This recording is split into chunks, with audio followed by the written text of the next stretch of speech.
'సుగాలి ప్రీతి ఉదంతం' అప్పుడు పవన్ కళ్యాణ్ రైట్ చేసినప్పుడు ఓ సినిమా డైలాగ్ 'లీడర్‌లో' ఉన్నటువంటిది. ఒక ఆడపిల్లకి న్యాయం చేయలేనప్పుడు ముఖ్యమంత్రి పదవి ఉన్నా ఒకటే, లేకపోయినా ఒకటే అంటూ జగన్మోహన్ రెడ్డిని టార్గెట్ చేస్తూ మెన్షన్ చేసుకొచ్చారు. అప్పుడు వైసీపీ వాళ్ళు అది జగన్ అప్పుడు కాదు కదా జరిగింది అంతకుముందు. ఇంకోటి సీబీఐకి జగన్ రాసేసాడు. ఇంకేంటి ప్లస్ ఆళ్ళ కుటుంబానికి న్యాయం చేశాడు అన్నటువంటిది వీళ్ళు మాట్లాడుకొచ్చేవాళ్ళు. సరే మొన్న ఎలక్షన్స్ ముందు కూడా మళ్ళీ పవన్ కళ్యాణ్ అదంతా రైట్ చేసుకొచ్చారు. ఇప్పుడు వచ్చిన తర్వాత అసలు నేను ఉండటం వల్ల నేనే ప్రస్తావించడం వల్ల మీ కుటుంబానికి ఆ మాత్రం న్యాయం జరిగిందని ప్రస్తావించారు. వాళ్ళ కార్యకర్తలు కూడా సుగాలి ప్రీతి కుటుంబాన్ని టార్గెట్ చేశారు. అయితే ఇప్పుడు ఆ డైలాగ్ ఆప్ట్ అవుతుందేమో.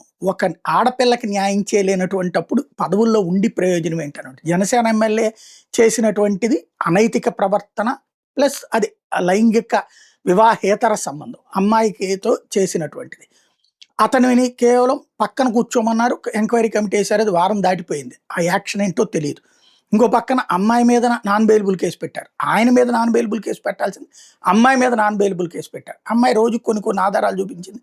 అయితే ఆ అమ్మాయి 3 రోజుల నుంచి సైలెంట్ అయిపోయింది. నేను ఆ పేరు ప్రస్తావించట్లేదు. ఎందుకంటే నైతికంగానే కాదు, చట్టపరంగా కూడా తప్పు లైంగిక వేధింపుల బాధితురాలు. ఆవిడ బాధితురాలా, నేరస్తురాలా అన్నది కోర్టు నిరూపించాలి. ఒకటి క్లియర్.